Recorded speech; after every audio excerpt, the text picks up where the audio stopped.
Let's move on to Chris Hopson, because he's the Chief Executive of NHS Providers. Good morning to you, Chris, who I think joined us. Indeed, good morning. Just first of all, on this vaccination drive, really impressive numbers over the weekends. What do you think about this idea that if we get to 70% of all adults double vaccinated, that's the moment where we might well turn a corner? Well, we are going absolutely full pelt in terms of the numbers of people we're trying to vaccinate for July the 19th, as your news package showed.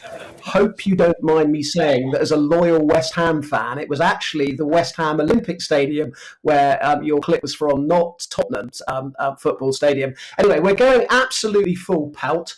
And we're going to try and make sure that we vaccinate as many as people as possible by July the 19th. And that's, to be frank, probably the principal reason as to why the Prime Minister decided that he wanted to delay for 4 weeks, so that it just enables us to vaccinate more people before we lift social restrictions.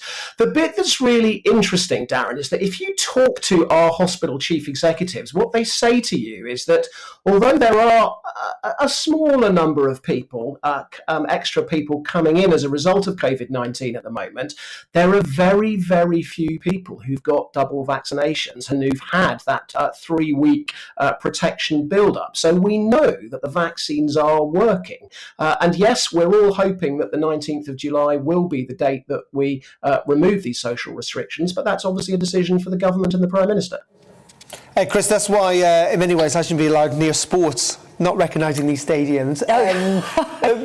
Can we just say that you talked about hopefully, what would you say to people, and the government really say this is driven by the data and not dates, but what would you say that we need to at some stage move on? And if the vaccinations are working, and as you say, if we've got a significant proportion of the population double jabbed, we have to recognise at some stage that we have to try and get back to normal and manage this, and these restrictions need to go almost not irrespective of the data, but that needs to weigh more heavily on the data, if that makes sense. Well, Darren, if you don't mind, I'm going to give you a small challenge to the language you've just used. I think the reality is that we're not going back to normal for some time yet, because the reality is, as we've discovered with flu, these viruses do stick around for a very long time. The H1N1 flu strain that we had in 1918, 1919, that people are often comparing this pandemic to, that was around for 30 to 40 years. And the experts, the virologists basically say that probably you can make the assumption that in, say, 5 years' time, we will have a polyvalent vaccination that will be able to cope with this on a day in, day out basis. But for the next, probably I would guess, couple of years, we are going to find that we are at risk from variants that do effectively escape vaccine. So yes, I think we are headed for July the 19th for coming out of the current round of social restrictions, and hopefully we will get back to being able to enjoy those freedoms that we've all missed so much. But the bit that I just think it's really important that we all realise is that we are going to need to live with this virus for a period of time, and it's not inconceivable that we find that we get variants like the ones that originated and were first identified in India and first identified in Brazil, and that they come to this country, however strong our border protection is, and we actually find that the variants kind of start to take off again, particularly over winter, when we know that this is a seasonal virus that does tend to flourish more in winter. So there is, in a sense, a sort of dual message. Yes, very positive in heading towards July the 19th and releasing the current round of social restrictions. But my best guess, or our best guess, would be that for a couple of years, we probably are going to need to be ready if we see variants come into this country and start to take off again. We'll obviously need to tweak the vaccines and make sure that we get those administered as quickly as possible. But we just do need to be ready for the fact that we are potentially going to have to looking forward, have potentially, say, local lockdowns and effectively learn to live with this virus, which is, I know it's not a particularly happy message, but that's where we are probably going to need to be.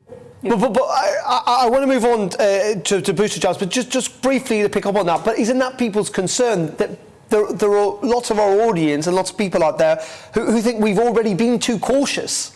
That essentially, we don't potentially, we recognise that there is risk out there, that people are going to catch viruses and unfortunately are going to die, and that what they don't want to hear and what they don't want to see going forward is us being, what they would say is being overly cautious. Well, and that's the trade-off that we need to make. I mean, we do make this trade-off, don't we, every year in relation to influenza, which is we don't, close the whole country down because there will be a number of flu deaths. We try and ensure that we minimise the number of those deaths by doing the regular annual vaccination campaign. So, yes, I absolutely kind of recognise the argument that there is a difficult trade-off to kind of make here between, on the one hand, ensuring that we have freedoms, ensuring that our economy, works effectively. But on the other hand, we are going to have to answer the question of, for example, what level of mortality are we prepared to accept in terms of coronavirus? And just to make the point, Darren, if you don't mind me making it, this time, November, December last year, we had a lot of voices saying, this is why are we going back into lockdown? This is a real mistake. And what we found is that in January 2021, we were having 34,000 people in hospital with COVID-19. So these are difficult decisions, but there is definite risk here, and it is the job of politicians to try and balance those risks. On the one hand, as I said, economic success as a nation, personal freedoms, but on the other hand, protecting the NHS and protecting the population from excess mortality. Okay, and just very finally on this idea about booster jabs, potentially in the autumn. Do you think they're going to be needed in the autumn? And what should the government be doing now to plan for it? Well, our colleagues at the Royal College of General Practice and ourselves, we've written an article today which basically says we do need to answer some really important questions here. Like, those of us who've had double jabs, how long will it be before that protection fades?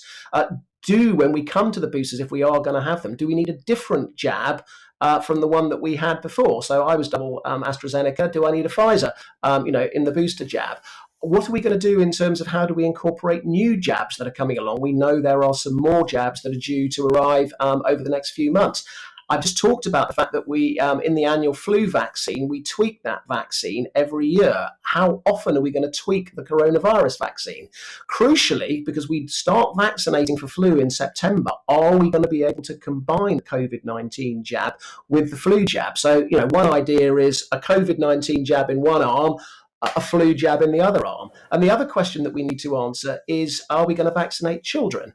So what we're saying is that we really do need to start getting the answers to these questions really pretty quickly, because, as I said, GPs have already ordered their flu jabs. They normally start administering them in September. So we don't have very long to do planning for what we think is going to be potentially a more challenging set of vaccinations in the second half of the year, because you've got some of these complexities. As soon as you start, for example, trying to combine jabs, as soon as you start trying to get consent from parents to have children vaccinated, if you need a different mix and match vaccine, all of these add complexity. And we've done an amazing job, as you saw from those fantastic kind of pictures earlier, but actually it's because we've been able to plan, we've coordinated, we've done some amazing work across the entire NHS, but we need the time to do the planning, and that's why we're saying to the government, we really do need some decisions here as quickly as possible, so we're ready to go on to the next phase and carry on this fantastic achievement